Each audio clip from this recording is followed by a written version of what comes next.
Welcome to Books in the Freezer, a podcast dedicated to the deliciously disturbing world of horror fiction. I'm your host, Stephanie, and today I am joined by the genre's biggest cheerleader, Becky Spratford, to talk about her upcoming book, the essay collection, Why I Love Horror, with essays from the biggest names in the genre answering that titular question. So, welcome to the show. Thank you. Thank you, Stephanie. I know I'm usually the one helping to have you organize some of our summer scares episodes. So, Yeah, and we've talked about having you on, I feel like, for a long time. So this has been one that's been a long time coming. And you had a book coming out, and of course, we had to talk about it. And so we decided to kind of talk about our horror origin stories or like the media that helped us on our journey to becoming a horror reader, which I'm very excited to get into.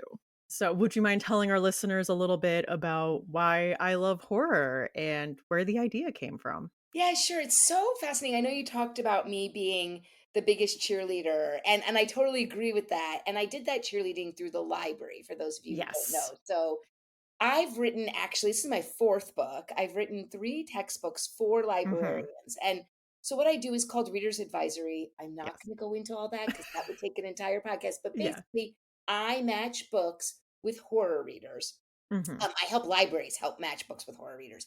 But the problem is, over many studies, and it's less so now, but over the entire century, horror is one of the genres that library workers as a whole are scared of the most. Like there's polls. I have actually some studies with like links to the study and the poll from library places in my third book, The Reader's Advisory Guide to Horror, that came out in 2021.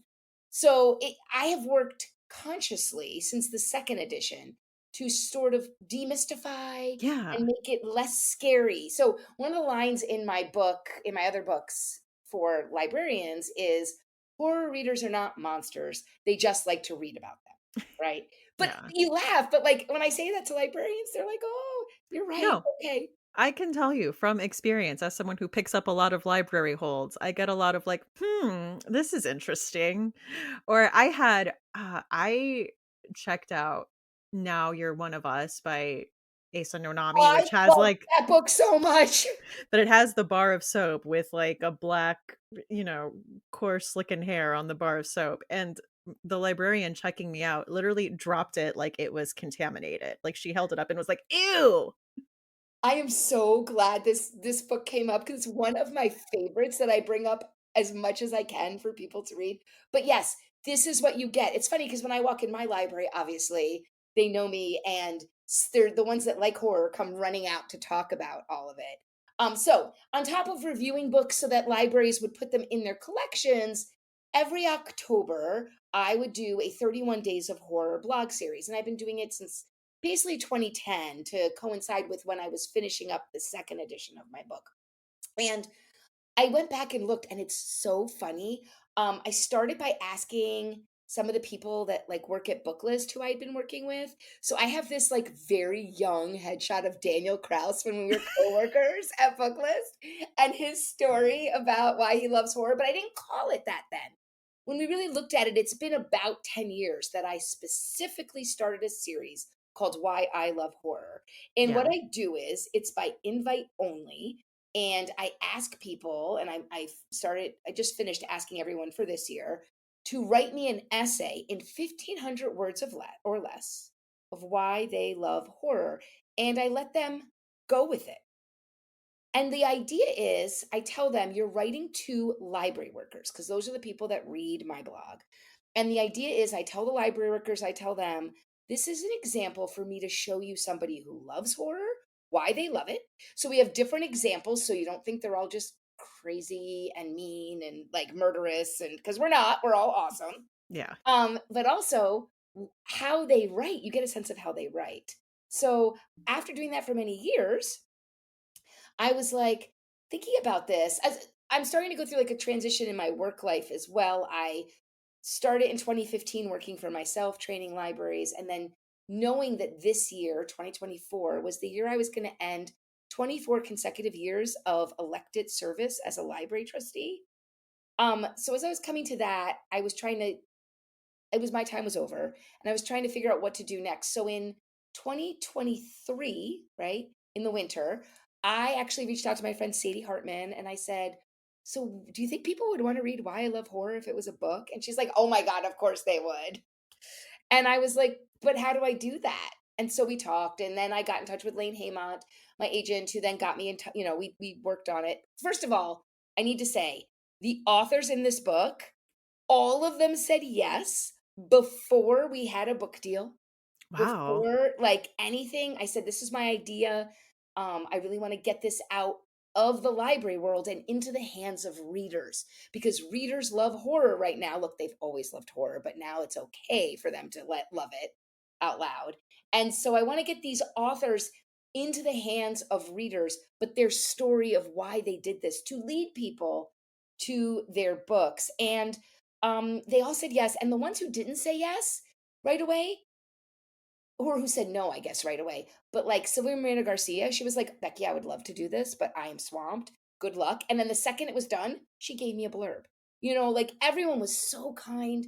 And the fact that they trusted me, I can tell not only that they trusted me, that they said yes, but then the things they turned in were just so personal that Yeah. I was just very, very touched. And I'm so glad to share it with the world. And some of the essays in here are great. I think to say some of my standouts, I think where I loved Haley Piper's talking about Godzilla and kind of cultivating a love for horror through that. I loved Mary Sangiovanni's, and as a Rachel Harrison stan, I loved Rachel's essay, Permission to Scream. Well, I have to stop with that one because I just use that as a like thing. I'm like, do you want to understand why Rachel Harrison's so good at horror? Well, it all goes back to low fat yogurt. And they're like, wait, what? I'm like, read the book to find out. I also love to tease like the reason Stephen Graham Jones wears black t shirts has nothing to do with horror. Things you'll find out I when know. you read the book. The one that gets the most, though, moments where people text me or talk about online is Grady Hendrix. And there's a reason he's right in the middle of the book. There's a reason. Well, have to ask you, Becky, why do you love horror? Yeah, it's funny because in this book, I purposely avoided answering that question.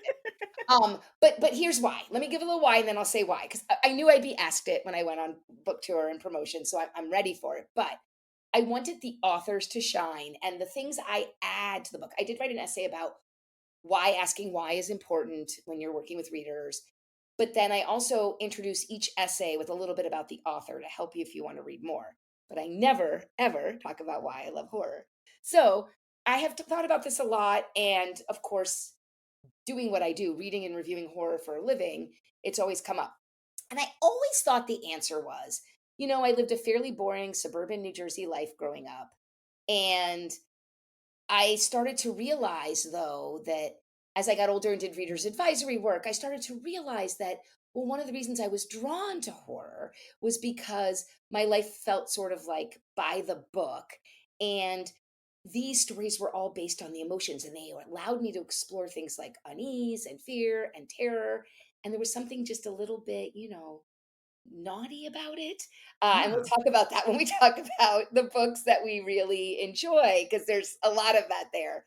And, my dad read Stephen King, so I knew about Stephen King, but I didn't think of myself as a horror reader. I always loved books that just made me feel off kilter and uneasy in like a dark way.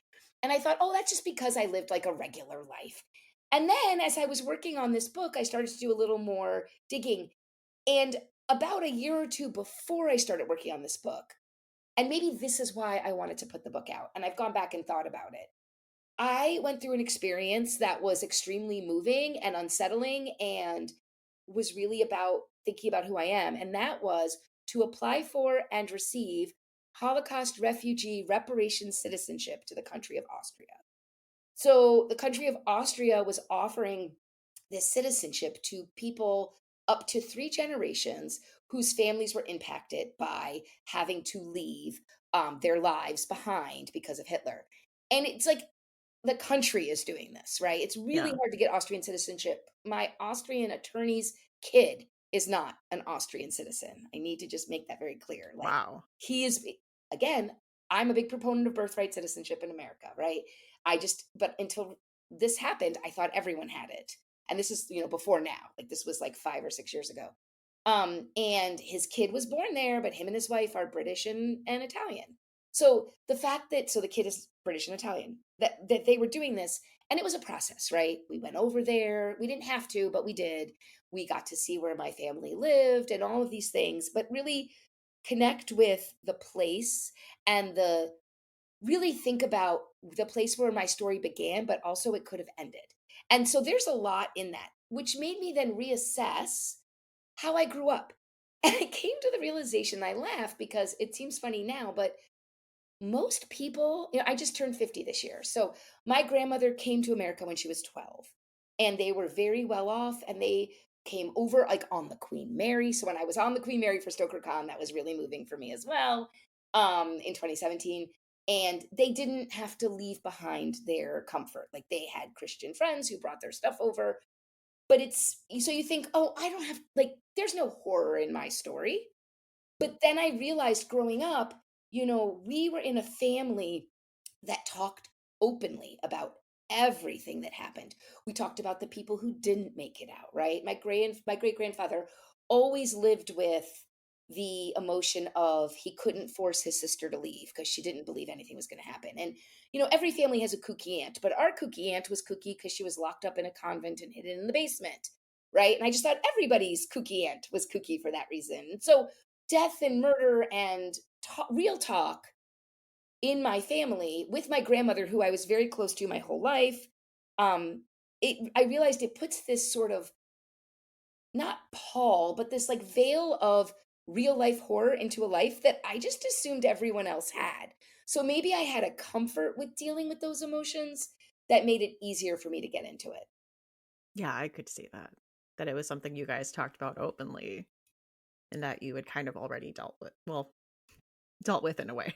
Well, yeah, I mean, but it really took me until I went through that process and went Mhm. to Austria and all of this.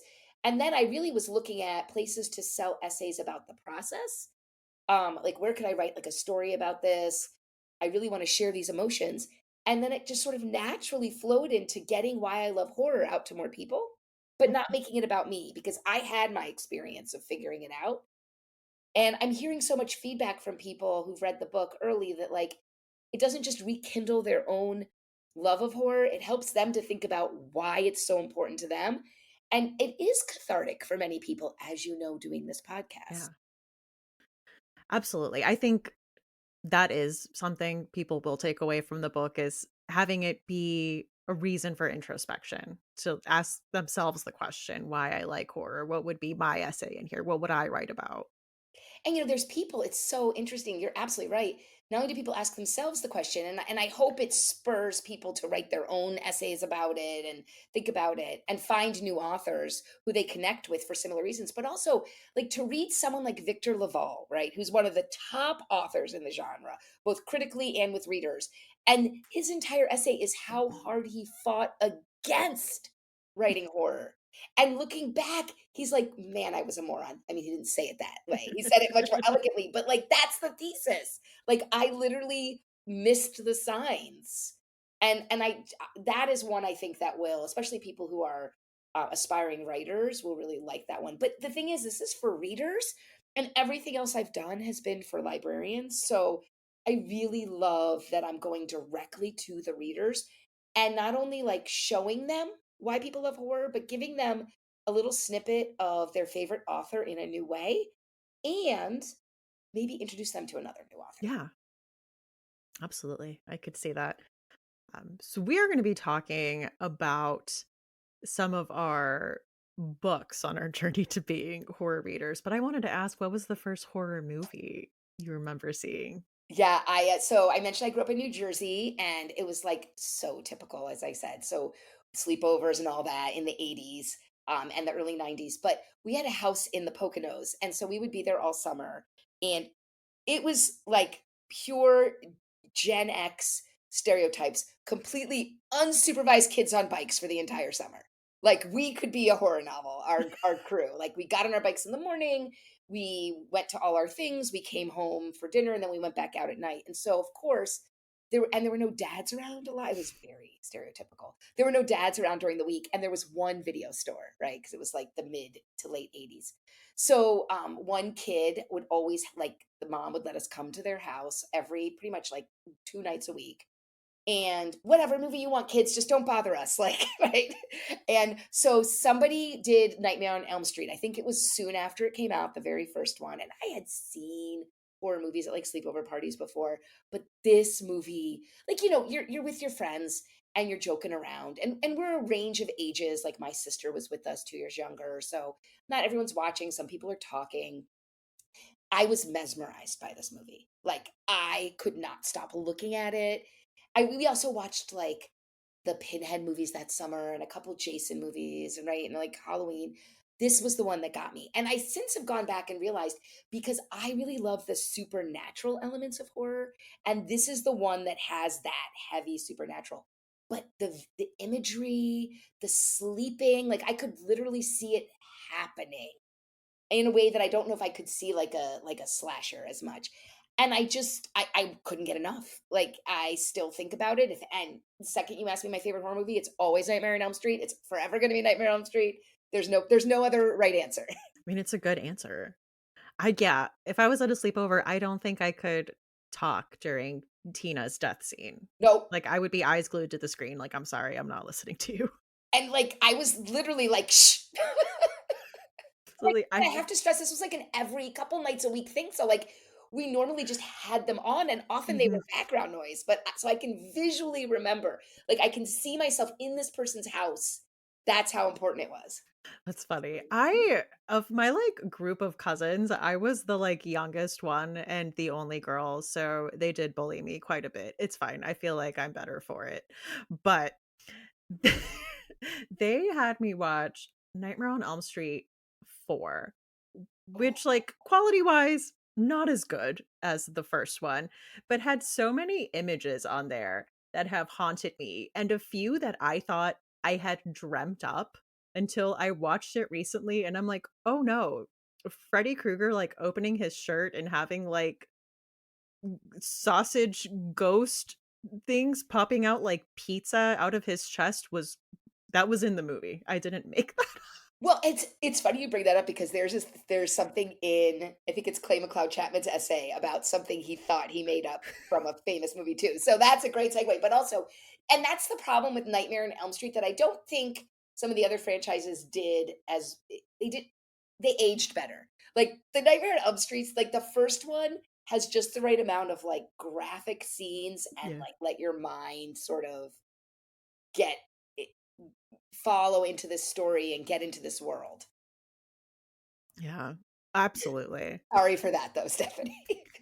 Oh my gosh. Well, and then I remember like my 10th birthday, like I hosted a sleepover and we did a double feature of Urban Legend that I had on VHS and I watched all the time. So like that was fine. But we had rented Final Destination, Oh, which had just come out. no. Yeah. And when I tell you Oh, this anxious girl who already thinks bad things are gonna happen all the time did not need these scenarios. And I think, like, since then, Final Destination is actually very therapeutic for me in that seeing these, like, awful scenarios that I dream up played out in these ridiculously comical ways is very therapeutic. But at 10 years old, I was like, "Everything is going to kill me." I Final Destination, I stayed away from for many years because same, like, anxious, always the worst things are gonna happen. But my husband loves Final Destination, but his and he loves the series and always has, but it's we've been together since, I was 18, so we've, seen it all, but he's a family doctor, so he loves it from, like, a medical perspective. Oh, yes, you would die from that, and I can't watch it with him. I cannot watch it with him. He's like, "Oh, we should watch the new one," and I'm like, I will be gone this weekend. Feel free to watch it. Oh my gosh, during movies, is he always like, "They would have been dead by now. That would have killed you instantly. You're He not surviving he that." really loves horror movies in general, more than me. I prefer the books, but I do like there are some that I just don't miss, but, and I tend to watch most of the ones that come out now, but he loves to go back and look at the old ones, and no, when he's in it, he totally gets lost in it, but the final destination, because they are so, like, medically accurate, he thinks it's awesome. I love that. Well, I asked on Instagram, like, what the media was that got people into horror, so I wanted to share, like, some of the big answers. A lot of Goosebumps, Scooby-Doo, a lot of Scooby-Doo. Scooby-Doo, Poltergeist, was a common one. That was one of my first ones as a kid, I will say, yeah. Courage the Cowardly Dog, the cartoon on Cartoon Oh. Network. Another one, Are You Afraid of the Dark? So Mhm. Goosebumps, Are You Afraid of the Dark were usually together. A lot of Courage the Cowardly Dog. That's Ernest Scared fascinating. Stupid. Oh, yeah. And then I love there's a lot of, like, do you remember those, like, middle grade series, like the My Teacher is a Vampire, Yes. like the Yes. Bailey School Kids? So, a few of those, which I really liked, because 'cause we'll be talking about some, like, middle grade horror series. Yes, we will. Alright. Well, should we get into I talking think about we some of should. So these? I love this idea because Stephanie was like, "What should we talk about?" I'm like, "Well, clearly we have to mine our backstories and like bear all of it for people." But we did, limit ourselves. What I think it was Yeah. to 5, right? Yeah. Like 5 key moments as we age. So come and watch Stephanie and I, little Stephanie and little Becky, as we enter the world. Let's start out with little Becky. What are you bringing to the Oh, little table? Becky. This is great because I talk about this all the time, that I think I'm the only person who's going to have this answer.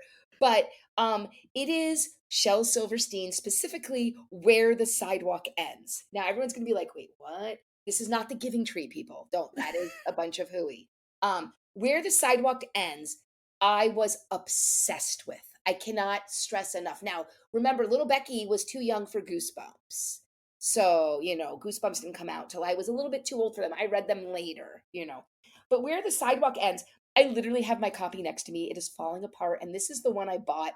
My husband actually bought this for me in 2000 for Christmas. We did not have our first child till 2002. But he knew this was an important book to me. So if you think about the cover, it is literally a sign that says edge, keep off, and there is two children and a dog, and they are peering over the edge like into nothing. Now, there are poems in here, like one of the first poems is called It's Dark in Here, and it begins, I am writing these poems from inside a lion. It's rather dark in here, so please excuse the handwriting, which may not be too clear, but this afternoon by the lion's cage, I'm afraid I got too near, and I'm writing these lines from inside a lion. Like, and there's another one, there's two others in here that I think about literally all the time. There's the one that a lot of people know. Serious Cynthia Sylvia Stout would not take the garbage out. She wouldn't take out the garbage. And at the end, literally, it fell on top of her. And poor Sarah met an awful fate that I cannot right now relate because the hour is much too late. And then finally, there's one I want to talk about, which is the one I always think about. It's a two-page spread called Hungry Mungry, and it is a hungry man who gets so hungry he ends up eating himself. Okay, this is, I need for people to understand. So I am the librarian in when there's like children's book week at work, and they're like, everyone write down their favorite children's book, and they're like, The Velveteen Rabbit, Green Eggs and Ham, and I'm like, Where the Sidewalk Ends. And my children, I have them read it very, very early. I read it to them. And my son, I was just talking to him yesterday. He's 20 now, almost 21. He was like, Mom, those poems were weird. They were dark and weird. And I'm like, Well, do you like them? He's like, No, I like them, but they're a little scary. And but I need to explain to you that, like, I didn't just read these books over and over again. I had the cassettes, and which was like a selection. And actually, the version I have is the 21st anniversary with a CD, and it was Shel Silverstein reading the poems, and I would listen to them, not all of them, just a selection over and over. I think I probably broke the tape. I Oh, was just I something I should have known then, right? Something just fascinated me with these dark and twisted, just slightly off kilter from real yeah. world. Anyway, that is 100% my origin story. I love that. I was also obsessed with that book, and in elementary school, we had to read a poem in front of the class, and I did I Am Getting Eaten by a Boa Constrictor, I love that one too. and I brought my, like, stuffed snake, and I acted out Like, I was, like, laying down by the end of it, like, from the floor as I was being eaten by this boa constrictor. I love it. We ended up where we needed to be, Stephanie. It was written in the stars. We Did you were get a note home though? See, that's the thing, right? Like all these horror authors who like have stories of like getting a note home, like that they're like the teachers were worried about what they wrote. they're probably like, "Wow, and brought in props. Okay." For my first pick, I am going to do a double series pick, and it was one that was mentioned a lot when I asked people about what got you into horror. And I mean, since elementary school, I was really into both of these series, but I remember in middle school, I carpooled with my best friend, and for some reason she had to be at school early. I don't know if she was in band and had like early morning band practice or something, but I was always like in school 45 minutes like before school started. So I went to the library. That was my safe place. I spent so much time there, and I would wander around and look at the shelves, but I would always find myself sitting crisscross applesauce in the S section.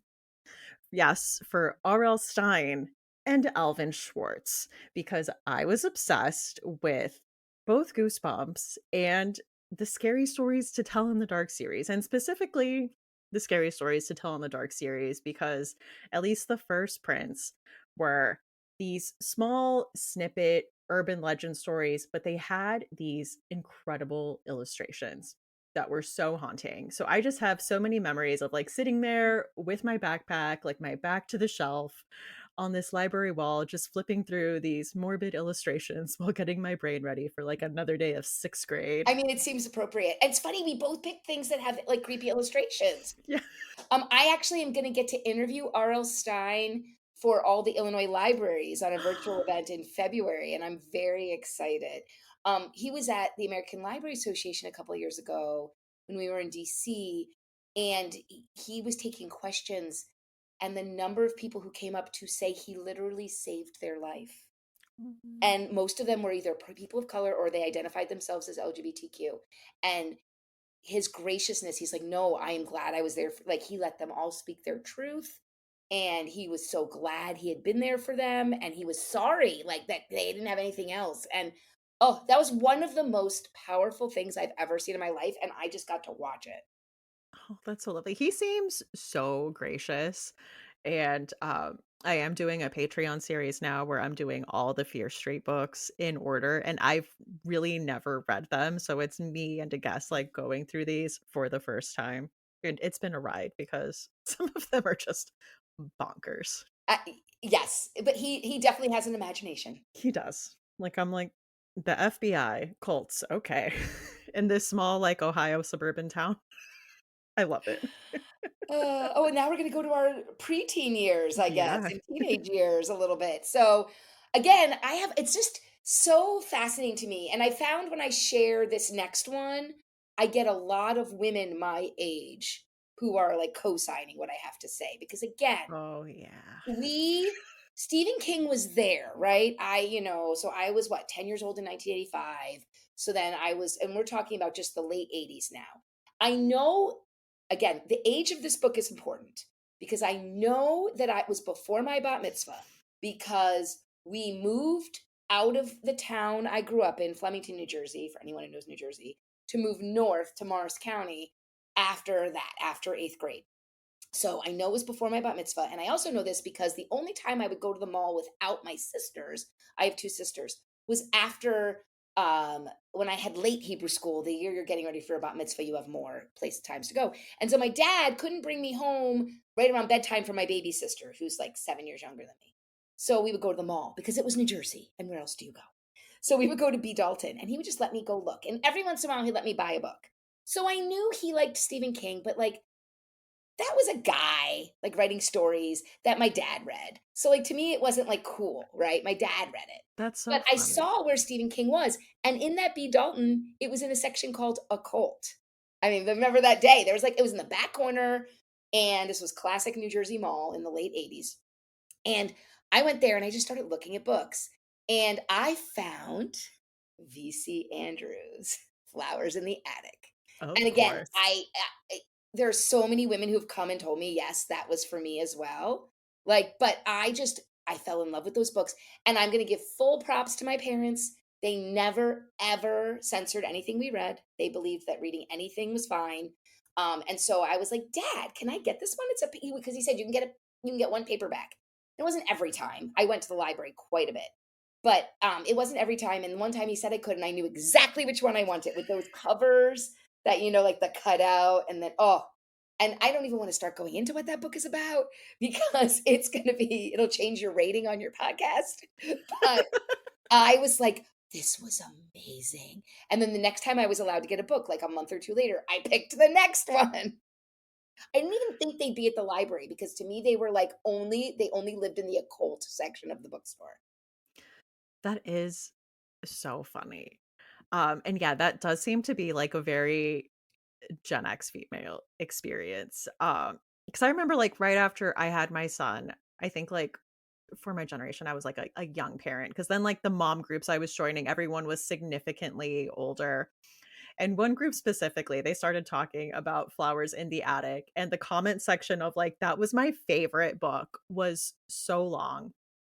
I did not read Flowers in the Attic, but like right after I got married, I think the newer movie adaptation was on Netflix, and I put it on blind, did not know what this movie was about in any way, and my jaw hit the floor. I was like, "Excuse me? Yeah, Like, this is the book that everyone read when they were, like, 8 years old?" I was like 11 at the oldest. Yeah, yeah. And then when I went to work in libraries, so I started working at the Berwyn Public Library in 2000, and I like went like VC Andrews had been dead for a while, but there were books still coming out, and I was like, wow. And they're at the beginning, right, of the section because I was in charge of adult fiction, and I'm like, wow, they're still here and they're still being read. Oh, yeah. Absolutely.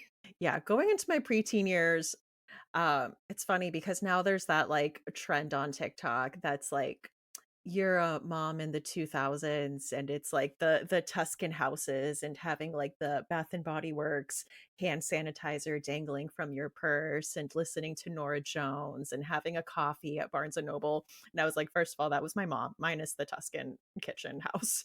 We spent so much time at our Barnes and Noble because they used to have like seats there. You could really just hang around. And so we did, like, every weekend, we would go to Barnes& and Noble, and I went straight to the teen section. I think I read basically almost everything they had there, and I remember really getting into Lois Duncan. They had a lot of Lois Duncan. I read I Know What You Did Last Summer, I wanna say, like, Daughters of Eve, a few other books, but the one that really traumatized me was Killing Mr. Griffin. Did you ever read this one? No, I did not read that one, but I was a teen librarian in those years, so I was buying all of those books. So I in my head, I think I know the plot synopsis from buying it, but Yeah, like, I think, yeah, I think Simon and Schuster had an imprint called, like, Simon Pulse, and they were, like, reissuing a bunch of stuff. Um, and yeah, so Killing Mr. Griffin is about this really harsh grader, this like mean teacher at this high school who like doesn't cut these kids a break, and he's making three kids like repeat the class the next semester. And there's one girl who's normally a straight A student, but she's like floundering in his class, and by floundering like a B, B or C. And she's like hanging out with these kids who are popular kids. They're like president of the student body, like head cheerleader. And they kind of come up with a plan to kidnap Mr. Griffin and force him to like change their grades. Um, I'm gonna spoil the book. Sorry, it is very old. it's But very old.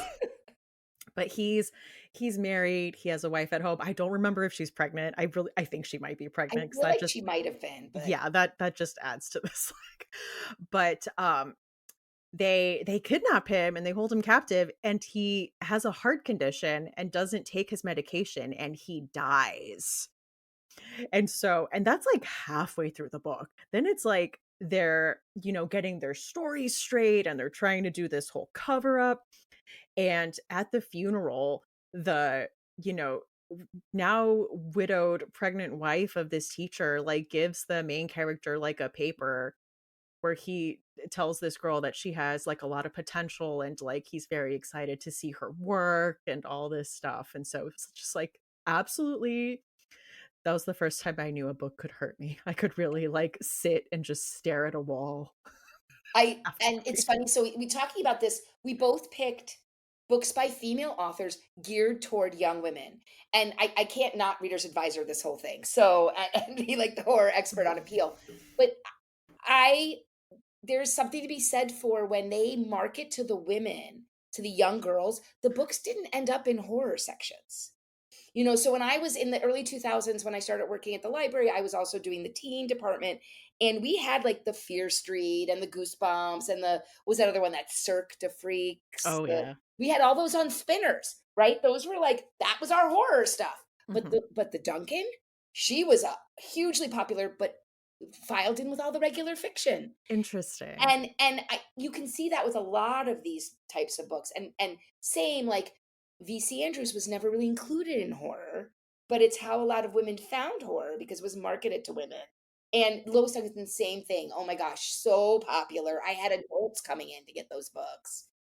Yeah, they're all about how they make you feel, like 100%, and they make you feel really icky because, like, you're like, "Ooh, this is kinda cool." They're like, "Wait, what am I what? No, I should not be rooting for this." Like, Yeah. Oh my god. And then, at that era too, because no one ever remembers this, Francine Pascal, the woman that wrote the Sweet Valley High books, had another series she wrote called Fearless, which was about, like, a teen protagonist that, like, physically couldn't feel pain, and she was, like, an action star. It was essentially like Heroes before Heroes. yeah, Okay.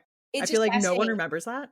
Yeah, It's one of those, like, "I promise you this was real." and I bet you can find them somewhere, but also, like, at a library too, because people still Yeah. read these, but the thing is, the whole point is, when you're a young woman who likes these illicit, dark Yeah. things, where you found them was very different from where the boys found them, but Yeah. they were still writing them for you in different places.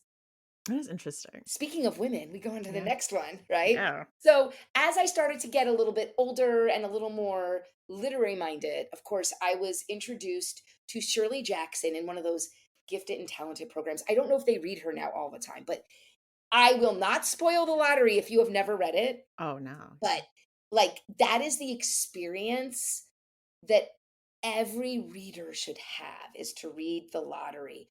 There's a reason that that story got the most fan mail and most negative fan mail to the New Yorker still to this day. That cat woman, that cat person one a couple years ago did not break her record. Um, and this is a seminal work of a story that needs you makes you go stare at the wall, like you just said. And it is one of the best, like technically best stories ever written. But what it did was, I think, introduce the world, speaking of women, that women could be dark and uh, what people think is evil, but is actually just, sharing the darkness that's inside all of us. But when women show it, it's shocking. And I love that. I love that about Shirley Jackson. But The Haunting of Hill House, then the novel as well. So Yeah. that led me, the lottery, I read, I think, like in ninth grade or eighth grade, one of those. And then as I was going into high school and I was looking for things to read, I found The Haunting of Hill House. And it is just such a perfect book for so many reasons, but it is a perfect book for horror fans, for today's readers, because it set that standard of what psychological horror is. And could it be supernatural or could it just be on people's heads? Both answers work. And I Yeah. love that because it adds a whole nother level of chilling. Yes. I love that book. Yeah, I have I'm keep looking over here to the side. I know people can't see me, but I have a poster of the cover. So Is it yeah. like the, like, bluish, like, Yeah, vintage one? yellowish Okay. with the flower. Yeah, just to, ground me every day. Like, this is why this is like the inspiration to do this. And I'm just so glad that so many people appreciate what she did. I'm so proud to be part of the Shirley Jackson Awards on the advisory committee. I'm just I, it like took too long, obviously. Yeah. But again, society cannot deal with women when they don't act a certain way or when they like things that are like not exactly what women, quote unquote, should like. And she still did it, and we're still reading it. Love that. Well, going into my teen years, listeners may or may not know, this was when my parents got involved in Christian fundamentalism. So, my access to horror was a little limited. I actually just read an essay collection by Noel King called Jesus Land, and it was about this kind of bizarro world of Christian pop culture. And it's like, I think for people outside of it, you don't know that for every major pop culture figure that pops up, there is a bizarro Christian version of that. There is a Christian Britney Spears. There is a Christian this. And you might be thinking to yourself, well, probably not something like Stephen King, though. And to that I say, oh, sweet summer child, we had Frank Peretti. We had lots of Frank Peretti at the library. Yep. I did not read a ton of his work just because I don't know. As someone who grew up for the majority of my early life secular, the Christian equivalents just never hit the same. Like they very much felt like the Timu knockoff version of like whatever. I did read House, which was written by Frank Peretti and Ted Dekker, who was another Christian horror author. And I will say this book was actually genuinely creepy. I did not reread it, so I cannot speak to how well it holds up. It's probably like a grown fest. Like me as a adult who does not identify that way at all anymore, it probably doesn't hold up. But it got a movie adaptation that was rated R. Whoa. I know, okay? Like, they were leaning into this hard. But this is about a couple, that's having problems. I forget where they're driving, but they have car trouble, and it's, like, right in front of this hotel, so they check into this hotel, and there's, like, another couple there, and they find themselves stranded in this dark hotel by this, like, a dark figure that throws them like a tin can with this message on it that's like, God came into my house and I killed him. I'll kill anyone that comes into my house. You need to kill someone by midnight, and I might let rule 2 slide. And so it's these people like stuck in this place turning against each other, but it's really about them in this hotel facing their own specific trauma. Like the couple lost a daughter. She went ice skating and fell through the ice and drowned. And so it's them like working through this issue and like forgiving themselves, but in this like horror setting. And it was the most nuanced I felt like Christian media had been to that point. Because if you, I don't know, have ever watched like Christian made media, there's not a lot of nuance there because it's usually a tool for evangelizing, and they don't ever want the sympathies to be with the wrong person. So everything is very heavy-handed because it's very like message first. It's a tool for getting this message across. And I don't know, I remember liking it. Like I said, I did not reread it. I cannot speak to how well it holds up. But it stays in your memory as an important point, and it's an important point of your life as well, on your Yes. journey to being who you are. So I think that that's the reason we're doing this, right? That's Mhm. and I think this is a really good example of, we'll get back in a minute to the books, but I think this is a really good example to why I love horror, the essays, right? Yeah. How people looked at things. All of them had, not all of them are about, I was a scared child or I wanted to be a writer. Like they're all very nuanced. And that, like each of our stories are very nuanced. Yeah. And then I was thinking, okay, so now we're jumping ahead. We only allowed each other 5 books. So both of us have a huge jump into this century. But I think independently, we picked what I think are the two best books of this century. Independently. And I would have, there's reasons for me to have picked the one that Stephanie picked, but I picked one. And anyone who has heard me talk about anything anywhere knows that the book I think is the best book, horror book. Well, I think it's one of the best books, period, written this century, is The Only Good Indians by Stephen Graham Jones. And so in the time between, uh, high school and college, in college I was an American Studies major and I didn't get to read a lot for fun, although I really learned to love Nathaniel Hawthorne and appreciate him and Edgar Allan Poe from a not just liking to read them, but from a literary standpoint. But then as I grew, started to go through my library school training, which I finished in December of 2000. I have to always remember that because my degree says 2001. It's very confusing.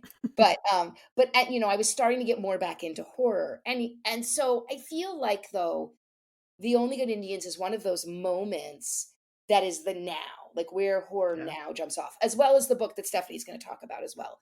But I read The Only Good Indians in the fall of 2019. It came out in 2020.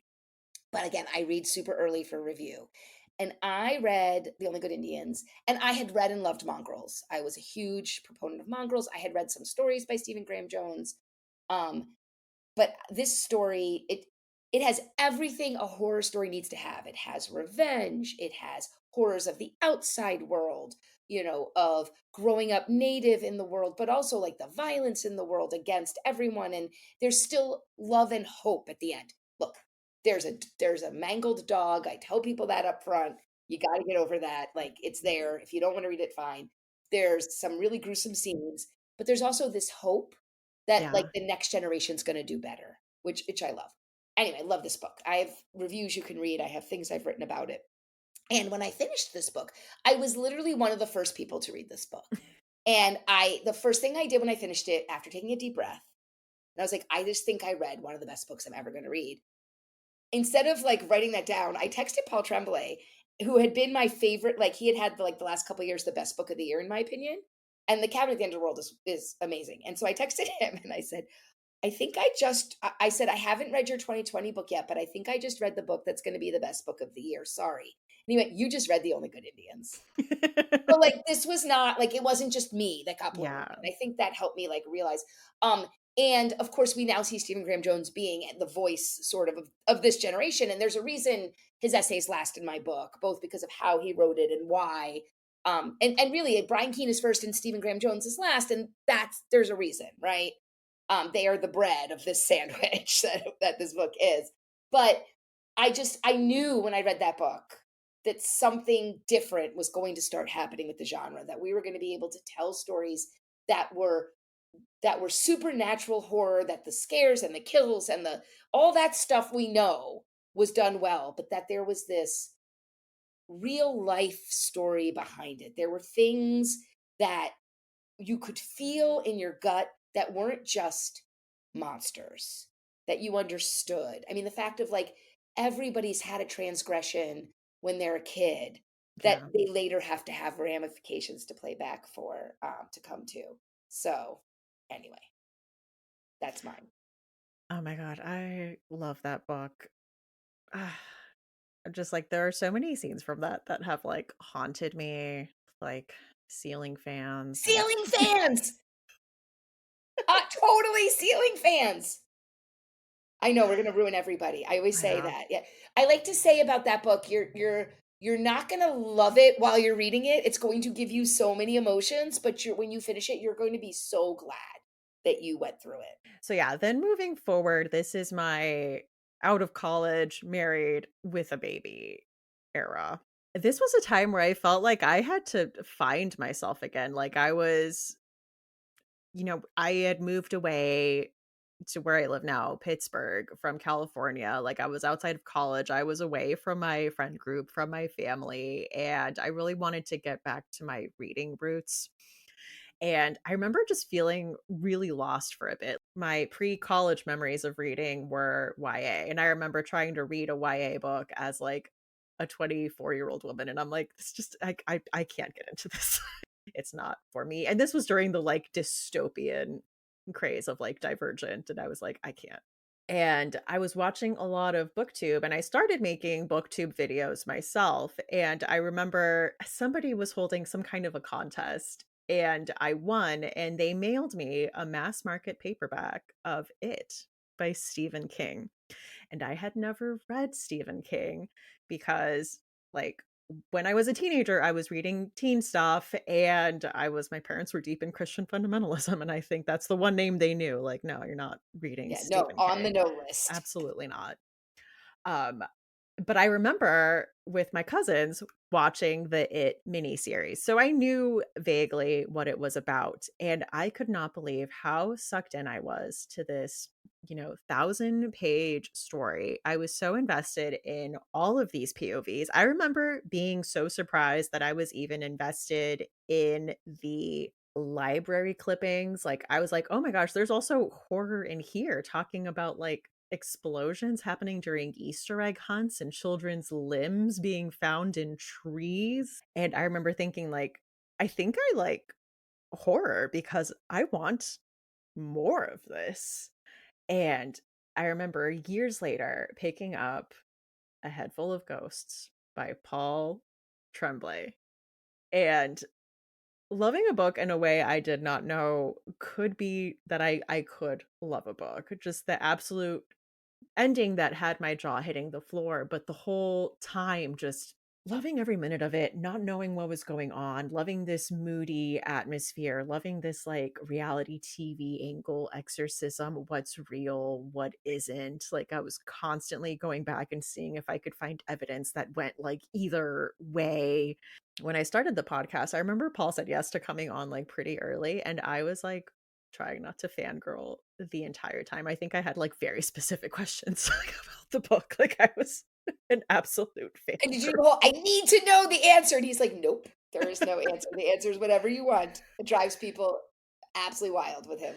No, I think I accepted the ambiguity, but I'm like, because it was also around that time, like they're everywhere now, but kind of these look backs at like, let's revisit this show from my youth. Like, let's revisit this thing and see how it holds up. And that's a part in the book where there's a blog series called like Post from a Final Girl or something, where she's revisiting this reality show series. And so we were just like talking about things like that. And I'm like, were you inspired by this like turn of collective nostalgia, like looking back on things that we grew up Like, with? "I'm gonna sound smart." I love it though, but it was really a turning point for horror. This Paul sort of taking over with his voice Hmm. and adding it has helped others not just get to be published, but like see what they can do with the genre as well, and how he honors the past. I mean, there's for those who don't know it, it's an homage to Hmm. it to Shirley Jackson, Yeah. and if you don't know that, it's still great. Yeah. And I didn't know that. Yeah, So then when I read Shirley Jackson, when I read We Have Always Lived in the yeah, Castle, I was that's like, all. I was like, I see. Okay. Okay. If we did this with my 23-year-old, and she is currently working for Publishers Weekly, so she's in the publishing landscape. That book, we've always lived in the castle, is like her moment of like, wow, this is a book that I loved this book, Hmm. and it's going to stay with me forever. Yeah. So that was mine. This is our journeys This is taken for what you want. But I do really believe that, as women, we bring a different perspective to this yeah. than a lot of the other voices that have been heard talking about it. So I'm glad we did this. Absolutely. And listeners, I would love to hear about your horror journeys through books. So I have a few questions I like Yep. to ask people. One I would like to ask you is, what's your chilling obsession? Unfortunately, the real world is a dystopian novel. It is. And being a librarian, I used to love books like Fahrenheit 451. I cannot even look at it. The the plague of book banning is I try not to be obsessed with that, but I'm going to talk about how to turn it a little bit. But it's been something I've been living under it for 5, 6 years now, and it just seems never ending. Both as a librarian, but also as a trustee and as a leader in the library community. I'm on the intellectual freedom committee for the Illinois Library Association, and the things we get all the time is not, things that are trying to happen in Illinois, a state where technically it's illegal to ban books. Okay, let alone everywhere else. But here's the thing that I've been obsessed with that I'm going to make everyone else upset. I have been going around, and you might have seen me do a version of this at the Bram Stoker Awards, but I want to be your chilling obsession. I'm going to give you an example of when I went to a room full of publishers, small press publishers, and librarians at the American Library Association conference in June, this past June. I was moderating a panel on book challenges and how publishers can help us. And I think I made everyone in the room be scared of me because I said, I'm in a room here with publishers, with all these publishers and all these people. As a library trustee, who's someone who's been fighting this fight, I'm here to help to talk to you about how you can help us. So I'm going to ask you all to raise your hands. How many of you, and it's like a room with 200 people, have ever gone to your library board meeting ever to speak for intellectual freedom? Two hands went up. And I looked at them and I said to them, shame on you. And they all started laughing nervously. And I said, no, no, no, no, no, no. Literally, shame on you. And then again, and I gave Stephanie the link to give to my full keynote speech that I gave at the Bram Stoker Awards. I was a little harsher at this one because these were publishers. The world is spinning out of control. I know it is very hard for people. I know that the news is a horror cycle. Trust me, I know. But all of us listening to this podcast love books. We are spending time listening to a book podcast. We love horror. Well, horror's happening right in front of us. You need to go to your library board meeting. You need to know that when your library board meets, and you need to show up when there isn't a problem. And you need to show up and you need to talk to the board to thank them for their varied collections. Point out some of your favorite books. It would be great if they were by marginalized voices or LGBTQ people, because that would help a lot. One of the best books I've read all year this year is A Game in Yellow by Haley Piper. Your library probably has it. You know why? Because I gave it a star review in Library Journal. And if that happens, they usually buy it. Like, point out books that others might want to ban or limit access to others and say, hey, I love that you have this, because the only people going, that's my Mhm. chilling obsession. Like, I'm watching, the only people going are these horrible, hateful people who want to stop other people from reading. You can look, I don't like it, but you can tell your kid, like Stephanie talked about, you can be in charge of what your kid reads. That's the way America is, right? When my kids were little, we listened to unfiltered pop songs. So I had to remind them not to sing the curse words when they were with their friends. But like, that's fine. That was my choice. And but and that is a choice. And I wish it weren't, but parents have the right to choose what their kids read, but they don't have the right to choose what everyone else reads. And so I am obsessed with what's going to happen, you know, if we have a generation of readers who never encounter either someone like them, that the way they are, or they don't encounter other points of view of other people, because reading fiction, horror specifically, gives people empathy. There are studies that prove this. And if we're not giving people empathy to read about people that are different than them, then we are in for, I am chillingly obsessed with how much worse everything's going to be. And I'm sorry to bring it all down, but there's action. All of you listening to this, go right now onto your computer and look when your local library board has their meetings. Mine is the third Tuesday of the month at 7:30. I was there for 24 years in a row. That just ended in May.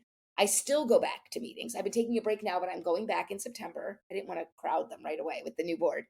Um, and just to be there, and there's always a chance for public comment. And you can, they'll say, now is the time for people to speak on items not on the agenda. And you can say, I'm here to talk about some of my favorite books that you have, or I'm here to support the fact that you allow access to every kind of book. Just something for them to hear that's positive. Because guess what? The other side has an orchestrated attack Mhm. where they know that the board will listen to comments, and they're flooding comments in writing and in meetings. And when all the board hears are the people that want to stop access, even the ones that want to stand firm, it starts to snowball. And they're like, well, it's taxpayer dollars. Everybody wants us to get rid of these books. But they don't. The vast majority of us who love reading stay out of it. And that is what's making me nervous and literally keeps me up at night for the last 5 years. Yeah, you are not the only librarian I've heard say this. I follow a woman who goes by Sad Beige on TikTok, but she has a Substack talking about this. That's like, I'm glad you post your Instagram stories. I'm happy you have like an I love my library bumper sticker, but you need to go to the meetings. And I know we're all busy. Yeah. Look, I understand this, but like, it's one night a month. And in my keynote for the horror writers, I said, look, get your friends and figure it out. Like, you go one month, someone else goes the next month, like, alternate. But this is literally everything. Like, this is the next generation. This is how we get out of this horrible cycle we're in, is by letting people read and experience the stories of as many different people as possible, because we live in a global society. And let me tell you, not everybody looks the same and not everybody is the same. And your community, no matter how you think it looks, there is somebody of every identity in your community somewhere. Absolutely. Well, that is a good call to action for a Sorry to bring it all down. We were like, flowers in the attic, head full of ghosts, goosebumps. You know what? It's needed. And like, wasn't it said that they really looked at the numbers and they could trace like the amount of books being challenged to like a very few number of people that were just Oh, yeah, in militantly writing challenging books, not having any specifics, just going by titles and like picking marginalized people. that is a great point to make, and I do wanna spend a little more time talk about that. So, like, in Florida, for example, Yeah. where their laws they have all these laws that allow everybody to challenge everything. So, they found out it was, like, 11 people in the whole state that were banning all the books. So, at my library in Illinois, we were able to shut down our collection policy. So because books are bought with public dollars, right? Even though we are professional, all of us who buy the books, by the way, have master's degrees. We take courses in collection development. We understand what we're doing, but we have policies that allow for reconsideration of materials because they are paid with tax dollars. Although someone told me recently, do you have a reconsideration of where that stop sign was put? Because that's tax dollars. And I thought, that's a new tactic. Maybe we don't need our reconsideration policies. But going back, we have them. We closed our down that you cannot request reconsider something if you don't live in the district and aren't paying taxes to the library, because making that request takes time. We have Yeah, that's to labor. yeah, we have to, like, check and see why write a statement as to why we bought the book, and also, you have to have read the book, and you have to Yeah, mark a few things, and, yeah, it's we made it a lot more onerous. as it should be. I mean, shouldn't be in this situation at all, but it is what it is. Pivoting from that to the second question that I have for guests, and that is, Becky, what is your final girl song? This one was easy. Again, as you heard, I'm a Jersey girl, but I'm a Jersey girl of the generation after the bus. So I am John Bon Jovi from the start to the finish. When I was in high school, the album New Jersey came out. I mean, come on, you live in New Jersey, there's an album. The band is from down the street. I had like a one of those black and white silk screen like poster things. But it's clearly this is a song I was obsessed with. It's actually by John Bon Jovi solo. I was also obsessed with the movie it was from, and it's Blaze of Glory. And it's from Young Guns 2, talking about sequels, not Young Guns 1. I was obsessed with that movie. Also dark, right? Because, spoiler alert, Billy Kid dies. Um, but Blaze of Glory, that's totally, and I'm thinking about the video even while I'm thinking about it. I love that. I looked up the video so I would like have a feel for the song and I'm like, "Oh yeah, this feels very Jersey. It He's, like, feels on very." a mountain, he's, like, screaming and look, he's not a final girl because he dies, but we're going down. Like, you can, like, walk away like, I just see it walking away with John Bon Jovi on that mountaintop in the video. Yeah, I see it.